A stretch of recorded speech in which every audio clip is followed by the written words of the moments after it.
بسم اللہ الرحمن الرحیم۔ اس وقت سعودی عرب سمیت دنیا کے تمام ممالک اپنے اپنے واٹس ایپ کے متبادل سافٹ ویئر بنا رہے ہیں۔ پاکستان میں بھی اس پر کام جاری ہے۔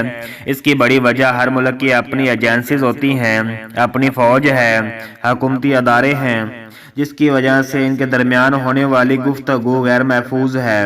وکی لیکس اور پاناما کا ان کمپنیوں نے بھی دوسرے ممالک کے ڈیٹا کو یوز کیا، چوری کیا اور بڑی بڑی شخصیات کو دنیا کے سامنے بے نقاب کیا۔ آج کا دور سیٹلائٹ کا ٹیکنالوجی کا دور ہے۔ جس کے پاس جتنی ٹیکنالوجی ہے اتنا ہی وہ ملک پاورفل ہے۔ اس وقت دنیا کی جتنی ہے، سافٹ ویئر ہے، اسلحہ ہے، یہ سب یہودی بنا رہے ہیں۔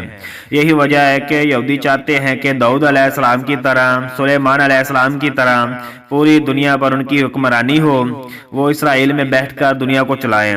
اسرائیل کا یہ خواب پورا ہوتا دکھائی دے رہا ہے۔ IMF سے لے کر اقوام متحدہ تک یہودیوں کا راج ہے۔ جدید دور میں بھی یہودی پوری دنیا میں چھائے ہوئے ہیں۔ سعودی حکومت نے واٹس ایپ پرائیویسی اپ ڈیٹ تمام سعودی شہریوں کو اور غیر ملکیوں کو خبردار کر دیا ہے کہ وہ اپنی کسی بھی قسم کی مالی معلومات شیئر نہ کریں۔ وزارت خزانہ نے ہدایات کرتے ہوئے کہا ہے کہ معلومات اور دستاویزات واٹس ایپ پر شیئر نہ کی جائیں۔ وزارت خزانہ نے تجویز دی ہے کہ ذاتی معلومات محفوظ رکھنے والی دیگر امیجنگ ایپ کو استعمال کیا جا سکتا ہے۔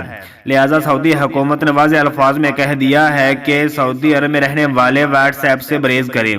واٹس ایپ کو اس وقت شدید تنقید کا نشانہ بنایا جا رہا ہے۔ جو لوگ نئی پالیسی پر اتفاق نہیں کریں گے انہیں 9 فروری سے ان کے اکاؤنٹ سے محروم کر دیا جائے گا۔ اس وقت دنیا کے بھر میں واٹس ایپ استعمال کرنے والوں کی تعداد 2 ارب ہے۔ بہت زیادہ تعداد میں لوگوں نے واٹس ایپ کو ان انسٹال کر دیا ہے۔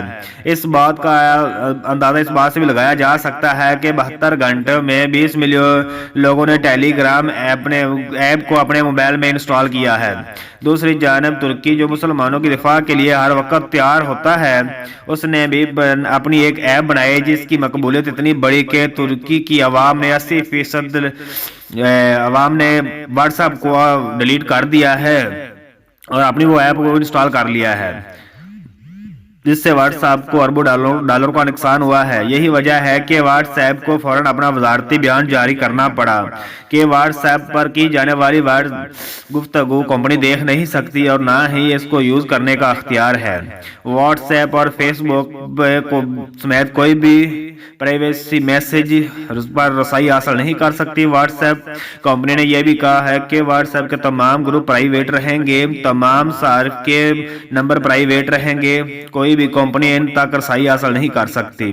واٹس ایپ کمپنی نے تفصیل سے اپنا وزارتی بیان جاری کیا ہے۔ مگر اب لوگوں کا واٹس ایپ پر اعتماد ختم ہو چکا ہے، جس کی وجہ سے کمپنی کو بہت زیادہ خسارے کا سامنا کرنا پڑے گا۔ ہمارے موبائل میں کوئی بھی اپلیکیشن موجود ہے تو اس اپلیکیشن کی موجودگی میں ہمارے موبائل کا ڈیٹا یوز کر سکتی ہے، کیونکہ ہم لوگ موبائل میں کوئی بھی اپلیکیشن انسٹال کرتے ہیں تو فری میں استعمال کرتے ہیں۔ آج ٹیکنالوجی کے اس دور میں کوئی بھی ملک اپنا سافٹ ویئر کسی کو فری میں نہیں دیتا۔ واٹس ایپ کمپنی نے لوگوں کو بتانے کی جو غلطی کی ہے، اس کی وجہ سے ہر شخص کو اس بات کا پتہ چل چکا ہے کہ اس کا ڈیٹا غیر محفوظ ہے۔ السلام علیکم ورحمۃ اللہ وبرکاتہ۔